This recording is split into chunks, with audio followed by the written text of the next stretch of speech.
ASEAN Breakfast Call. First and foremost news from Southeast Asia. Minglaba, selamat pagi. This is Arlene. Hi, good morning. This is Gowri. You only know good morning? Any other language for morning, Gowri? I'm good with one language for now. What about Tamil or Mandarin? Okay, so the weekend was amazing. I had a nice time lazing in my Lazing room. around. And yeah, Why? because I love being a lazy bum actually, especially during weekends. And my dad would be calling me, "Oh, you are such a sloth." I'm like, "Yeah, I'm an animal." Yeah. Right. I spent the weekend watching Big Bang Theory season 8, which is finally out, and I got my hands on it, so I'm a really happy girl today. Sorry, what is it again? I have no clue what you're talking about. Sorry. Big Bang Theory is like the best show in the world. Not You need in to watch Southeast it. Asia. Yes, it is big in Southeast Asia. So during the weekends, actually not weekends, last week, a new movie that everyone is talking about, is raving about, a movie by Christopher Nolan. It's called Interstellar. Mm-hmm. Guess what? I went and watched it. I just couldn't wait. You watched it without me? Yeah, all my friends wanting to watch it with me, but I end up watching it with my brother, and I want to watch it again. So don't worry, Okay. I'll watch the third time with you. Third time. It is amazing, seeing that such amazing graphic and story can be told, under the banner of science. And apparently, they actually consult real physicists to ensure that almost like probably 80% of the movie is based on real science. Hey, you know what? Another show that does that too is Big Bang Theory, where they actually consult real physicists to make sure the show follows the track. So if you like Interstellar, you like that too. Aww. I'm just trying to brainwash you here. It's not working. Well, anyway, back in our backyard, unfortunately, not so good news is happening to our dear national badminton player, Lee Chong-wei. And it was a very depressing news that came out during the weekend as well. And a lot of people were, of course, really upset because he's like the hero of the nation and we all look up to him. And he's a lot of people's role model, a lot of young sportsmen, especially who are trying to come up, and they look to him and all his achievements. But then we were kind of hampered by this sad news. This is like the sex scandal in the sports world, like in politics, like you can be like really awesome in politics and have a lot of fans and all that, but once you have a sex scandal, like, everything is gone. Like even the most honorable side of you is totally wiped out. Like for sportsmen, like the moment you are being tested that you take drugs during any of the competition, the entire dignity and reputation that you have built since forever is totally wiped out. And it's really sad for Lee Chong-wei because he never expected this to happen to him. And there's a lot of debate about the drug used as well because it's supposed to be banned. And of course, our Youth and Sports Minister Khairi Jamaluddin has spoken up and said that the ISN is not administering this drug and is totally against any of its athlete using it, but the possibility here is that it could have been administered by a private clinic, that's something that he must have gotten by himself on a special request. But then again, according to MIC Youth Chief C. Sivaraj, he said that the substance found in Chong-wei's urine sample was not really a steroid, it was more to just aid his rehabilitation because. But he was not. I mean, he was having some injury prior to that. Exactly. So that was just something to help him recover. It's not really for performance enhancing, not for him to cheat through the performance. But a drug is a drug, regardless is for the purpose of medication or is the purpose of cheating during any competition. Unfortunately, this particular drug, which is, I hope I pronounce it rightly, Desamethason, is spelled as DEXAMETHASONE.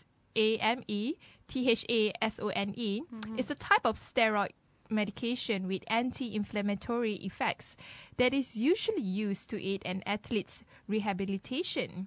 So what they wish to inform is they have received the letter by the Badminton World Federation, the result of B sample testing, which is also positive, which also confirmed the existence of that particular steroid. I don't want to mention the name again because it's really hard to pronounce. Well, and apparently the substance is not a performing enhancement drug like you mentioned earlier. So it is for his medication. It is justified, right? and actually the traces of this drug is supposed to remain in his body for 10 days. But in this case, of course, it has been more than 10 days, and they're trying to investigate why it lasted longer than that, or did he Overdose? take more than he was supposed to, take more than was administered to him.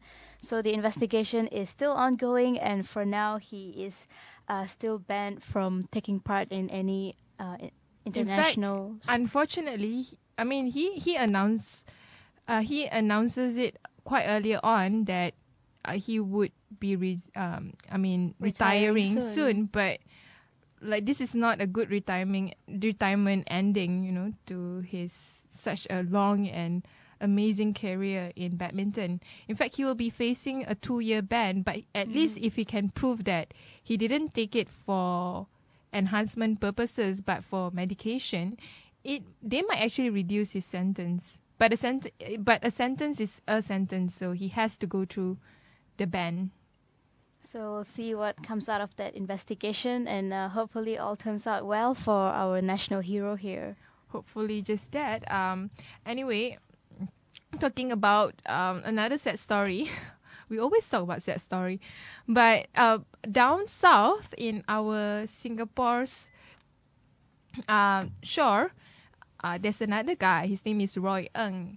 He's found to have defamed Prime Minister Lee Hsien Loong. So this is an ongoing thing, and it's a court battle. And the verdict is he has defamed the Prime Minister.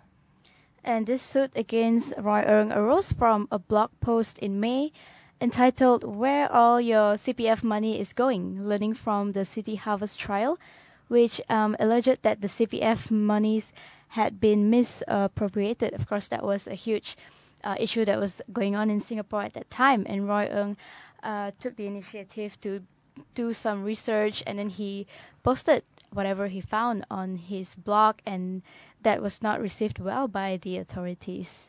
And Justice Lee Siew Kin last week has ordered Roy Ng to be restrained from publishing or disseminating the allegation that the plaintiff, which is Prime Minister Lee Hsien Loong, is guilty of criminal misappropriation of the monies paid by Singaporeans to the Central Provident Fund, or in short, they call it CPF. Unfortunately, it seems like the story of Singapore's issue on CPF is never going to be solved. It's either people keep quiet about it, or Roy Ng have to fight a very lonely battle. This is actually reminding me of what's happening in Thailand, where people are not supposed to report what's really happening, or they face grave consequences. And in this case, Roy Ng also said that he is disappointed because it was never his intention to defame the Prime Minister. He was just trying to do his research and publish what he found so he can enlighten the public, and maybe they can be more careful after reading his blog about be more careful about spending their money, about increasing their savings, so because they are not too clear about where their money is going. But they have the right to do so. In fact, even Malaysians have the right to do so, to know that where is their KWSP, their social funds monies are going to. And in the case of Singapore, it's funny how the idea of even questioning where your money is going is considered a defamation. It's really funny.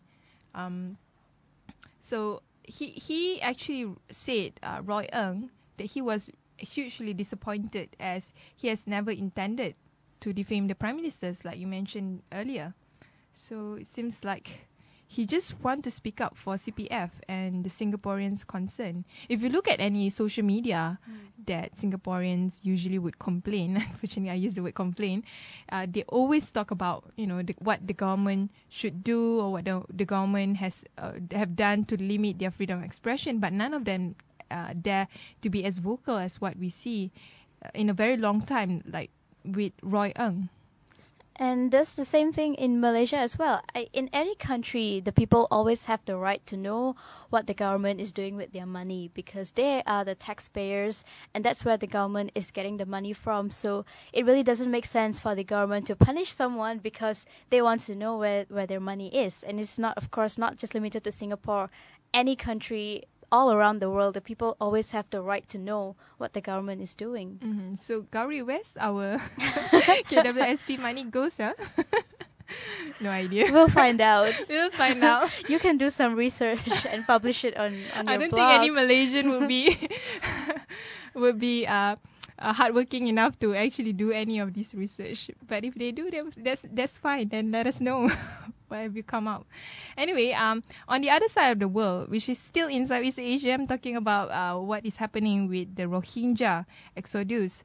So Myanmar apparently is profiting of it. That's interesting. Okay, this is very heartless, I have to say, because not only are they making the Rohingyas leave the country, but now they're trying to find out how they can make money out of it. How is that possible? Gowri, how is that possible? There's a lot of process like filling up forms, trying to even arrange transportation for them so they can leave the country. What? Hey, you're already chasing these people out. You don't get to come up with all these Is that procedures what you're doing? and charge them. I'm scared Perkasa would get actually inspired by this and say that, hey, any of you guys who wants to join the brain drain march, especially the non-Malays, we will sponsor all this. I would imagine things like this would happen, you know. But it's said that the country like Myanmar, you know, which is very diverse, it can be probably even more diverse than Malaysia, having to chase out its own citizen just like that. But the Rakhine State spokesman also dismissed these allegations as rumors, saying that he has not heard of anything like that happening in Myanmar. He said that all naval boats approaching such vessels were likely to just aiming to help the fishermen. Well, not so. According to Chris Liwa, he is the director of the advocacy group Arakan Project. He said increasing desperation is behind a huge surge since October 15, with an average of 900 people per day piling into cargo ships parked offshore to Rakhine State, an aggressive campaign by authorities over the last few months to register family members and officially categorize them as Bengalis. Can you imagine that? Do you feel offended? They're being People call me Bengali? No. Implying that they are illegal immigrants from neighboring Bangladesh and have aggravated the situation. And the worst part is it's affecting the neighboring country in Southeast Asia, especially Malaysia and Thailand. A lot of the Rohingya are stationed there now as refugees. And in fact, because of them, and because of this refugee, Malaysia is the largest urban population for refugees in the world. That's mind-boggling. It is, and it seems that Malaysia is, of course, receiving a huge amount of this Rohingya community. But just want to mention another way that they are also making money indirectly through the when the Rohingyas leave the country is because when they leave, they have to sell everything that they belong, that they have.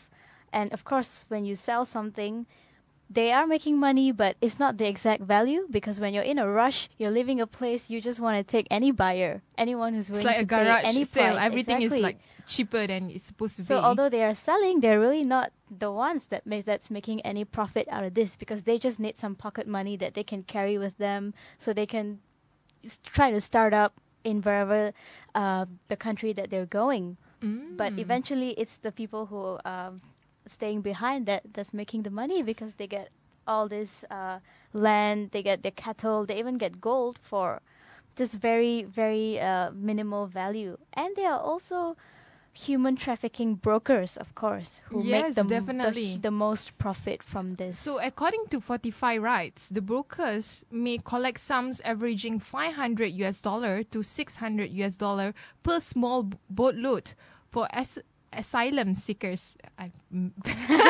Yes, I pronounced it asylum correctly, Gowri. Yes. Usually numbering between 50 and 100 people, and hand those payment to officials from Myanmar's police, navy, and army. That's sad because it seems like an organized trip to Malaysia, just like that. And in fact, for them to go there, the Myanmar Navy once demanded $7,000. Even Malaysian couldn't afford that if you're talking about average Malaysians, from a trafficking ship offshore to allow them to leave.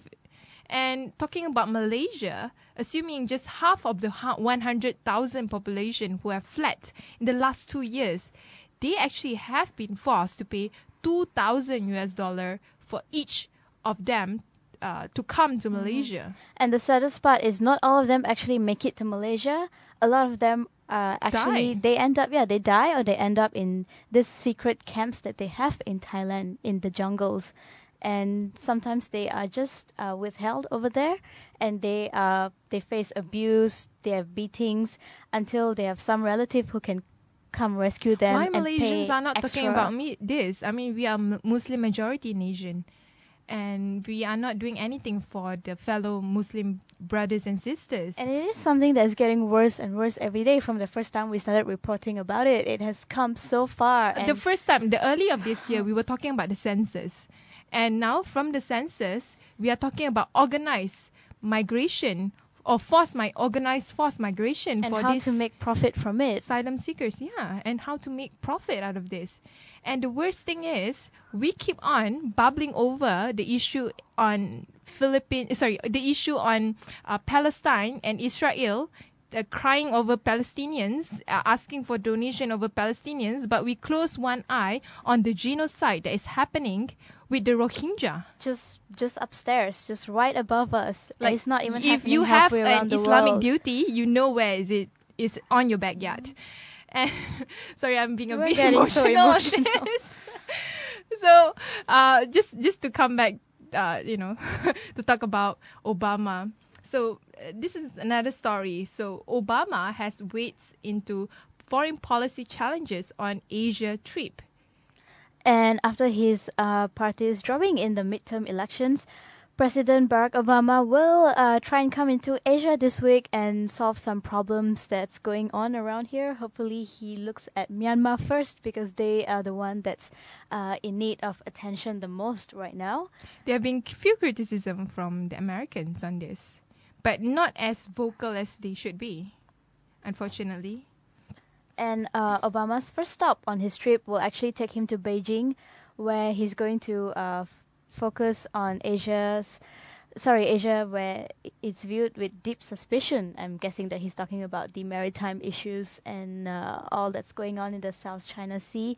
And apart from that, he will also be here to discuss about the Asia-Pacific Economic Cooperation meetings, where he will also hold direct meetings with Chinese President, I'm not going to say that name, where sensitive issues like cybersecurity will be on the agenda. So he's also working on the bilateral relationship between US and China. And it seems obvious, but at the same time, when you talk about the South China Sea, he's actually promising a larger US military presence in the Philippines, Singapore, and Australia. Right, when did that happen? It's funny because you would expect post-Bush era, Obama would have lesser military presence around the world, but it seems like it's not happening. In fact, since Afghanistan, US has been promising more military presence all over the world. And this is also something that Americans feel very strongly about. There's been countless videos and articles to President Obama asking him to bring all the troops back, because we really don't need to put them in another country. It's none of our business, just bring them back home and keep them here. They want to see their family members, their friends. The weirdest thing is, it seems like the US is still using that Cold War strategy to to either control or understand the world order, but the future of how society move around and how governments put their allegiance and how ideology have somehow be more open than usual during the early Cold War era. It shows that Americans have to change their strategy. Military might not be the forward. That strategy where it's all about instilling fear in other countries. They should try and focus more on, of course, more diplomatic relationship. It's pretty simple if you were to look at it from a layman's point of view, because you just go to a country, you meet the president, you come up with an agreement, you know where your relationship stands, as opposed to placing your military in different countries and trying to show people like, hey, look, I've people here and here and here, and if you ever intimidate me or attack my me, like, proxy this is country. what's going to happen to you. Yeah. But it's not working. In fact, it will only aggravate the situation. For example, if you put more military presence in the Philippines, would the Chinese feel fear about it, or they would in fact be more defensive and see Southeast Asia as not an ideal place for them to be friendlier? But with the Philippines, it's different because they actually requested for it, because they, of course, were not happy with what China was doing. So they actually requested for Obama to come and start out this military base. Although, of course, they say that no, this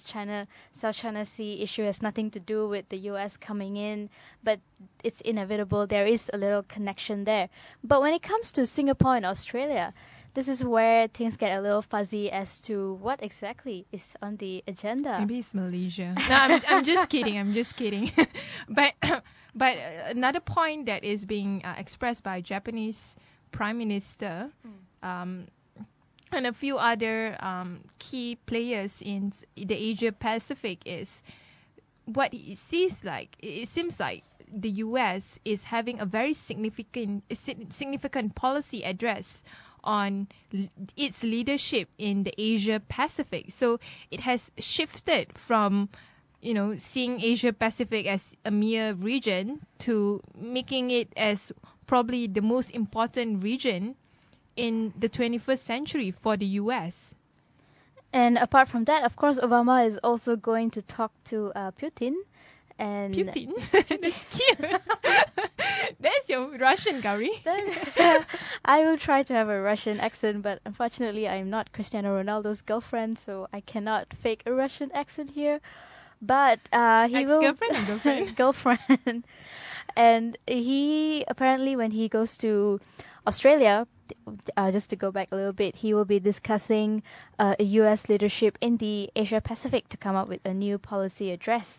And then he will also be talking to the Russian president, who has angered Western leaders in his aggressive actions in Ukraine.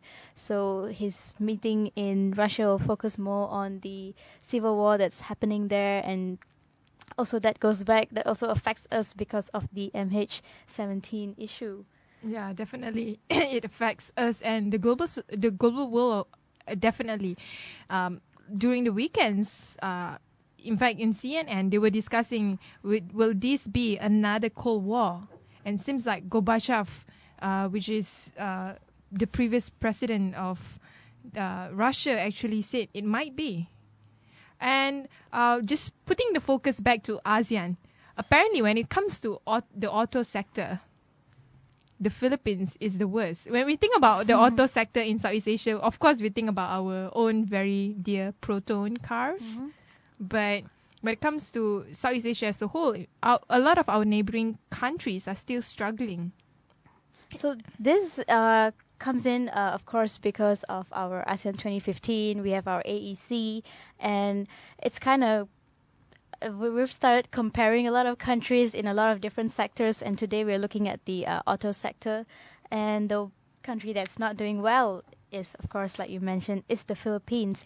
And according to some data from the ASEAN Automotive Federation, it showed that Philippines posted a 29.2% rise in motor vehicle sales, from January to September this year, ranking fourth actually among the 7 ASEAN states. But the sales volume for the country is actually only accounting for 7% of the total volume of vehicles sold in the region, which stands at about 2.38 million units during this period. But is it really a bad thing? Because Filipinos, do they really need cars to move from point A to point B? They have actually quite a unique way of transporting people. And They do. They have those little colorful jeeps, don't they? Jeepney, you call it. I still remember. And when it comes to Thailand, it is actually the front runner in the region in the production of motor vehicles, having assembled 1,409 million units from January to September this year. However, was down by 27% from a year ago. And it shows that other countries are also catching up with Indonesia, Malaysia, and it shows that with the emerging market economy in ASEAN, definitely auto sector will be on the rise very soon. And also another thing that we're looking at here is in terms of production, which is really where Philippines is remain locked in the bottom, because the production is not more than 70,000 units in the first 9 months of the year. And well, Indonesia produced close to 900,000, so that's a huge difference there. Whereas if you look at Malaysia, we've produced close to 500,000 units when it comes to the production of India on the auto sector. We will actually talk more about the startups in this region of Southeast Asia very soon at our ABC Focus.